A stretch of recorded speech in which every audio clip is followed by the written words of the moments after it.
Hello friends, स्वागत है आपका आपके अपने YouTube channel read and learn with modern पाठशाला पर। आपका जो आज का टॉपिक रहने वाला है वो है वॉइस। वॉइस का अगर हिंदी मीन्स देखें तो वॉइस का हिंदी मीन्स रहता है वाच्य। और वॉइस जो होते हैं वो दो टाइप्स के होते हैं, एक एक्टिव होता है, एक पैसिव होता है। एक्टिव का अगर हम नॉर्मल मीन्स देखें तो आप भी जानते हो एक्टिव का मीन्स रहता है सक्रिय होना। तो मीन्स ऐसा वॉइस जिसके अंदर जो सब्जेक्ट होता है वो सक्रिय होता है, वो एक्टिव रहता है, उसको अपन कह देते हैं active voice. And passive voice, passive का मीन्स रहता है निष्क्रिय होना। तो जिसके अंदर अपना जो सब्जेक्ट है वो निष्क्रिय रहता है, मीन्स पैसिव रहता है, तो वो हो जाता है आपका पैसिव वॉइस। तो देखिए इसी के बारे में अपन आगे बात करते हैं। तो वॉइस, वॉइस का हिंदी मीन्स बताया मैंने अभी, वाच्य। ओके। एंड वॉइस दो टाइप्स का होता है, एक तो होता है आपका एक्टिव वॉइस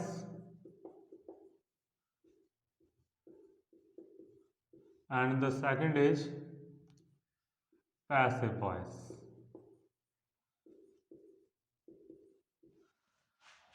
एक्टिव तो हम कह देते हैं इसको कर्तृवाच्य कह देते हैं हिंदी के अंदर, एंड पैसिव वॉइस को अपन कर्मवाच्य कह देते हैं। वैसे देखा जाए तो एक्टिव वॉइस के अंदर आपका जो सब्जेक्ट होता है वो क्या होता है, सब्जेक्ट मेन होता है, या मैं कहूँ सब्जेक्ट जो होता है वो आपका सक्रिय होता है इसके अंदर। यानी कि जो भी कार्य किया जाता है वो सब्जेक्ट के द्वारा किया जाता है, यानी कि सब्जेक्ट मेन होता है या सक्रिय होता है या एक्टिव होता है। तो वो तो होता है आपका active voice. And passive voice के अंदर जो आपका सब्जेक्ट है वो क्या रहता है, निष्क्रिय रहता है। कैसा रहता है, निष्क्रिय। मीन्स पैसिव रहता है, क्योंकि पैसिव का मीन्स ही क्या होता है, निष्क्रिय, और इसके अंदर एक्टिव रहता है। तो इतना ही फर्क है इन दोनों के अंदर कि भाई एक्टिव वॉइस आपका सब्जेक्ट मेन है और पैसिव वॉइस के अंदर आपका ऑब्जेक्ट मेन होता है। तो स्टार्ट करते हैं अपन, थोड़ा सा एक एग्जांपल लेके स्टार्ट कर लेते हैं। जैसे मैंने एक एग्जांपल लिखा, ही राइट्स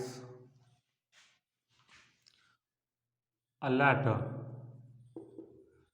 एक छोटा सा सेंटेंस मैंने लिखा, ही राइट्स अ लेटर। अब इसके अंदर अगर अपन देखते हैं कि ही जो है वो क्या है, आपका सब्जेक्ट है, राइट्स जो है वो आपकी वर्ब है, और अ लेटर जो है वो यहाँ पे आपका ऑब्जेक्ट है। तो इस सेंटेंस के अंदर अगर हम देखते हैं कि ही राइट्स अ लेटर, कि वह एक पत्र लिखता है, तो पत्र लिखने का काम कौन कर रहा है, ही, मीन्स आपका सब्जेक्ट। तो यहाँ पे सब्जेक्ट क्या है, सक्रिय है, और उसी से आपके सेंटेंस की क्या हो रही है, स्टार्टिंग हो रही है। तो वो जो सब्जेक्ट है वो क्या है, यहाँ पे मेन है। अगर इसी को मैं इस पैसिव में ट्रांसफॉर्म कर देता हूं तो क्या निकल के आएगा कि a letter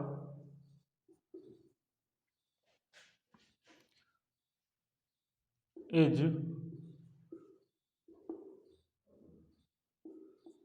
written by him. अब इसके अंदर देखते हैं कि अ लेटर ये आपका ऑब्जेक्ट है, ये वाला, ये इधर आ गया, और ये आपकी वर्ब हो गई, और ये आपका ये वाला सब्जेक्ट हो गया जो कि अब एज ए ऑब्जेक्ट आया है। ओके। तो यहाँ पे देखते हैं कि अपने सेंटेंस की जो शुरुआत है, स्टार्टिंग जो है वो अ लेटर से हुई है, जो कि ऑब्जेक्ट था, कि a letter is being written by him, कि एक पत्र उसके द्वारा लिखा जाता है। तो यहाँ पे जो एक्टिव मोड में है वो ये वर्ड है अ लेटर, लेकिन इसके अंदर क्या था कि वह एक पत्र लिखता है। तो यहाँ पे सक्रिय कौन था, ही, यहाँ पे कौन है, अ लेटर। तो मीन्स वही है कि एक्टिव वॉइस के अंदर आपका सब्जेक्ट जो होता है वो एक्टिव होता है, जबकि पैसिव वॉइस के अंदर आपका ऑब्जेक्ट तो होता है एक्टिव, और जो आपका सब्जेक्ट है वो कैसा रह जाता है, पैसिव रह जाता है। या अपन दूसरी भाषा में कहें कि एक्टिव वॉइस के अंदर आपका सब्जेक्ट मेन होता है और पैसिव वॉइस के अंदर आपका ऑब्जेक्ट मेन होता है। इसमें आपका जो अरेंजिंग ऑर्डर रहता है एक्टिव वॉइस के अंदर वो तो रहता है कि पहले आपका सब्जेक्ट आएगा, देन आपकी वर्ब आएगी एंड वर्ब के बाद में आपका ऑब्जेक्ट आता है। ये आपका अरेंजिंग ऑर्डर रहता है एक्टिव वॉइस के अंदर। एंड पैसिव वॉइस के अंदर इसका जो अरेंजिंग ऑर्डर होता है वो आगे से ना चल के, ये समझ लो पीछे से चल रहा है कि पहले आएगा ऑब्जेक्ट, देन आपका वर्ब एंड देन लास्ट में आपका सब्जेक्ट। ये अरेंजिंग ऑर्डर रहता है आपके पैसिव वॉइस का। तो वैसे कोई ज़्यादा दिक्कत नहीं आएगी कि सब्जेक्ट वर्ब ऑब्जेक्ट और इसके अंदर ऑब्जेक्ट वर्ब सब्जेक्ट, ये समझ लो कि आपने क्रॉस मल्टीप्लाई सा कर दिया, बाकी वर्ब जो है वो अपने ही प्लेस पे रहता है। तो ये तो बात कर ली अपन ने इसके एक्टिव और पैसिव वॉइस की, थोड़ी सी हमने नॉर्मल जानकारी ले ली है। अब अपन देखते हैं कि आपको चेंज करते टाइम जब आप एक्टिव से पैसिव वॉइस के अंदर चेंजेज कर रहे हो तो आपको कौन कौन सी बातों का ध्यान रखना है, उनकी बातें कर लेते हैं अपन। तो फर्स्ट जो आपका सबसे मोस्ट इम्पॉर्टेंट है वो यही है कि एक्टिव वॉइस के अंदर, एक्टिव वॉइस में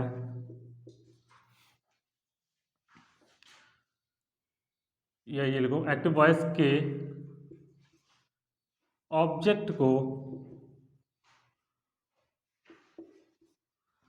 पैसिव वॉइस के अंदर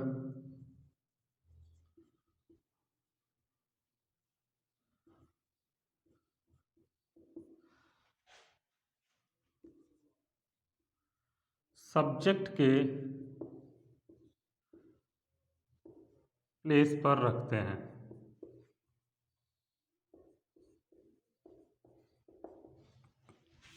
पहला पॉइंट क्या हो गया कि एक्टिव वॉइस के ऑब्जेक्ट को पैसिव वॉइस में सब्जेक्ट के प्लेस पे रखते हैं। मींस कि ये जो एक्टिव का ऑब्जेक्ट था इसको जब पैसिव बनाते हो तो कहाँ पे रखते हो, सब्जेक्ट के प्लेस पे। ओके, देन दूसरा कि एक्टिव वॉइस का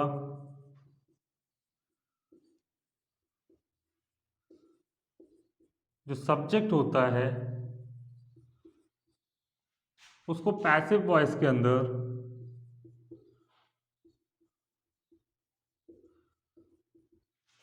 ऑब्जेक्ट के प्लेस पे रखते हैं।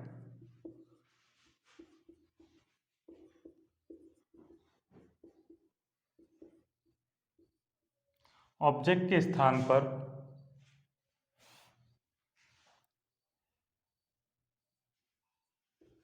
बाई लगाकर लिखते हैं।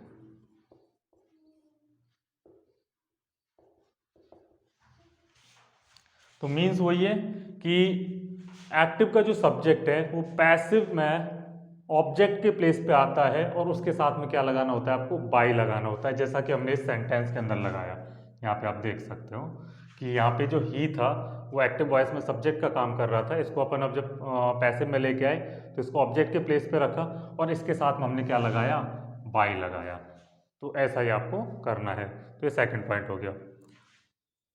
Third point, main verb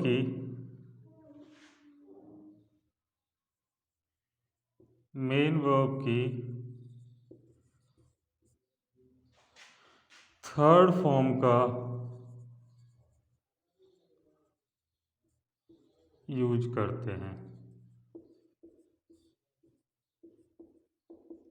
means ये है कि एक्टिव वॉइस के अंदर आपका जो वर्ब है वो चाहे कोई सी फॉर्म में हो, चाहे फर्स्ट हो, चाहे सेकंड हो, चाहे थर्ड हो, चाहे आईएनजी वाली फॉर्म हो, कोई सी भी फॉर्म हो सकती है। लेकिन जब उसको आप पैसिव में ट्रांसफॉर्म करते हो तो उसकी हमेशा ही थर्ड फॉर्म आती है।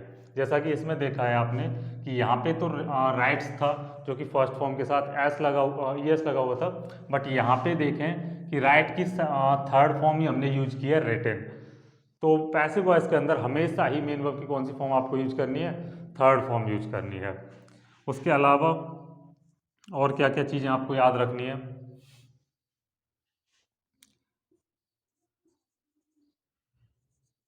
टेंस में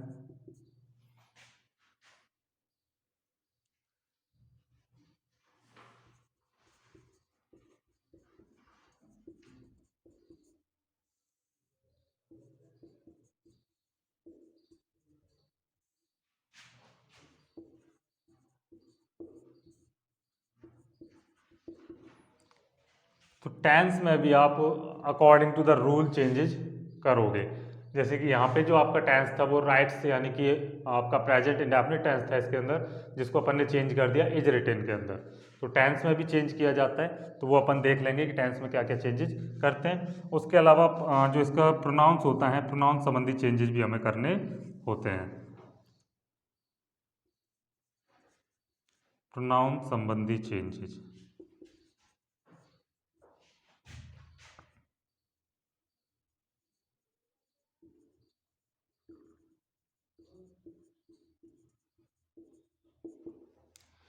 ओके। तो प्रोनाउन संबंधी चेंजेस भी करते हैं, जैसे कि यहाँ पे जो आपका प्रोनाउन था ही, उसको जब हमने ऑब्जेक्ट बनाया तो उसका प्रोनाउन क्या हो गया, हिम हो गया। तो इस तरह से चेंज करेंगे।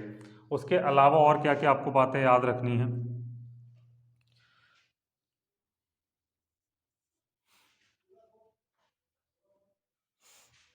कुछ आपके सेल्फ अंडरस्टैंडिंग,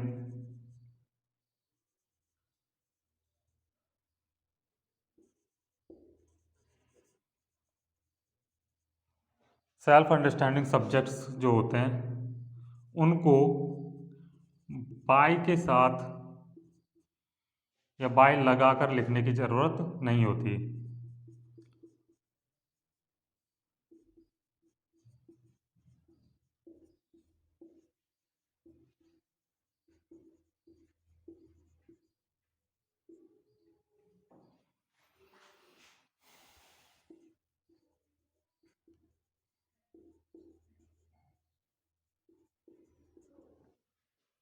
ओके। तो पहले आप यहाँ तक नोट डाउन कीजिए, फिर अपन एक एक करके जैसे प्रोनाउन वाला और टेंस वाला जो चेंजेस है उनको देखते हैं कि कैसे कैसे चेंज करना है। आप नोट डाउन कर लीजिए।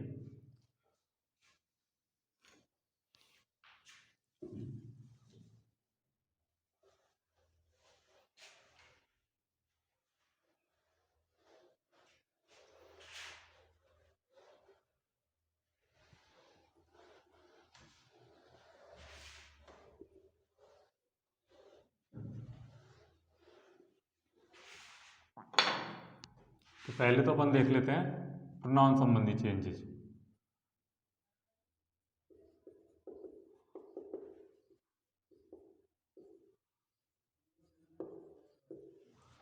तो प्रोनाउन संबंधी चेंजेस के लिए मुझे पर्सनल प्रोनाउन की टेबल वापस से बनाने की आवश्यकता नहीं है, क्योंकि प्रोनाउन की जो टेबल है वो मैं आपको इनडायरेक्ट स्पीच के अंदर बता चुका हूँ, तो आप वहाँ से देख सकते हो। तो यहाँ पे मैं आपको डायरेक्ट बता रहा हूँ कि आपको किस किस तरह से चेंजेस करने हैं। जैसे आपको आई है, तो आई को आप चेंज करोगे मी के अंदर, और मी वापस चेंज होगा आई के अंदर। यानी कि आई हो तो आपको मी करना है, मी का आई करना है। तो ये क्या है, वाइस वर्सा है। ऐसे ही we, you, they, he, she.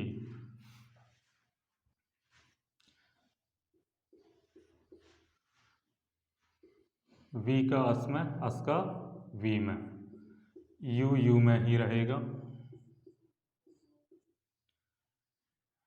And उसके अलावा दे का दैम हो जाएगा।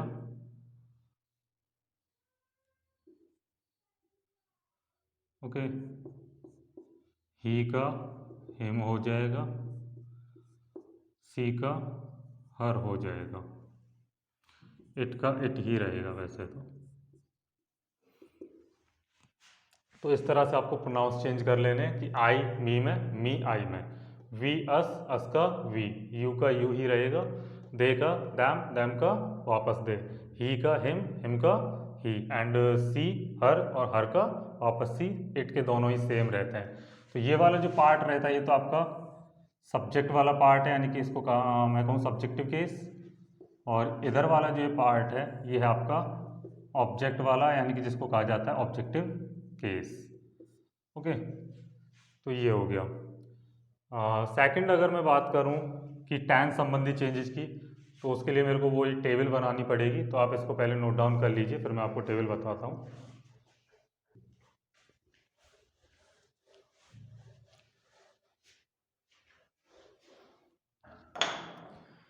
तो अब देख लेते हैं अपन टेंस संबंधी चेंजेस।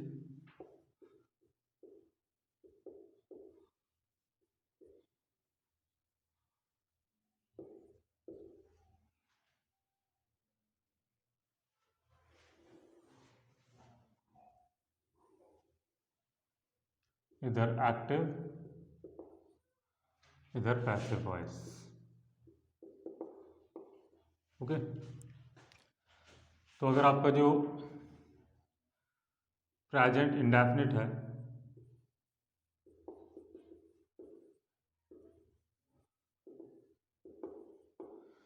उसको आप किस में चेंज करोगे, तो वो जाएगा is, am, are plus V third के अंदर। ओके, सेकंड है आपका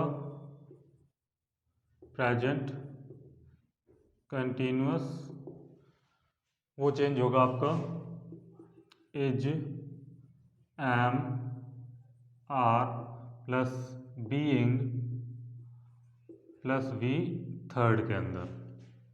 ओके, एंड प्रेजेंट परफेक्ट जो है वो आपका चेंज हो जाएगा हैज और have plus been plus main verb की third form.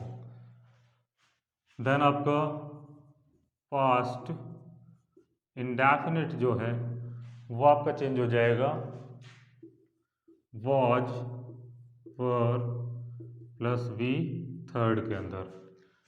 And past continuous जो होता है वो आपका चेंज हो जाएगा was, were plus being plus B third के अंदर। ऐसे ही आपका पास्ट परफेक्ट जो है वो आपका चेंज होगा हैड, बीन, बी थर्ड में। ओके, एंड देन आपका बचता है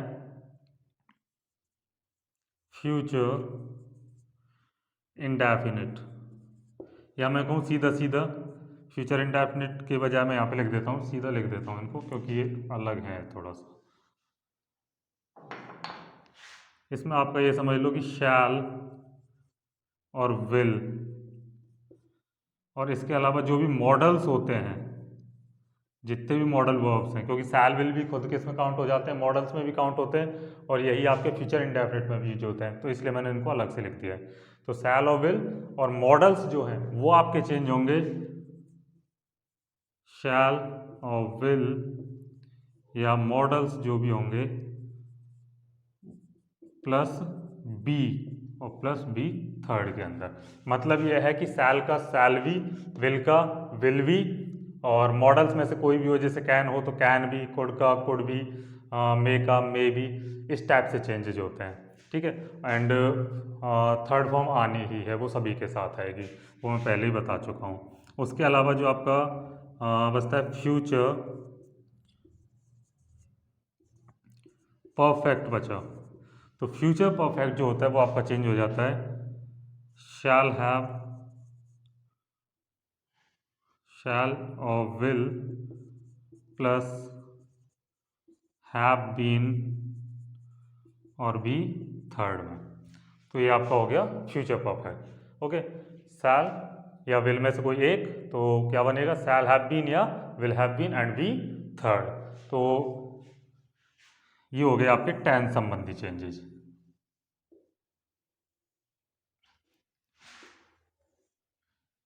ये टेबल आपको अच्छे से याद रख लेनी है, ये आपको पैसिव वॉइस के अंदर बहुत ज़्यादा काम आने वाली है, तो इसको आप अच्छे से याद कर लेना। और एक चीज़ बता देता हूँ आपको, जो भी तीनों परफेक्ट कंटिन्यूअस हैं, एक तो वो और एक फ्यूचर का कंटिन्यूअस, इनका पैसिव ट्रांसफॉर्मेशन नहीं होता है। तो आप ये मत सोचना कि इधर लिखा ही नहीं है, तो इनका जो पैसिव होता है वो नहीं बनाया जा सकता। ओके, तो जो मैंने आज लिखाया है उसको आप अच्छे से याद कर लेना, बाकी इन्हीं के बेस्ड पे जो एग्जाम्पल्स हैं वो हम करेंगे कल। Okay, thank you.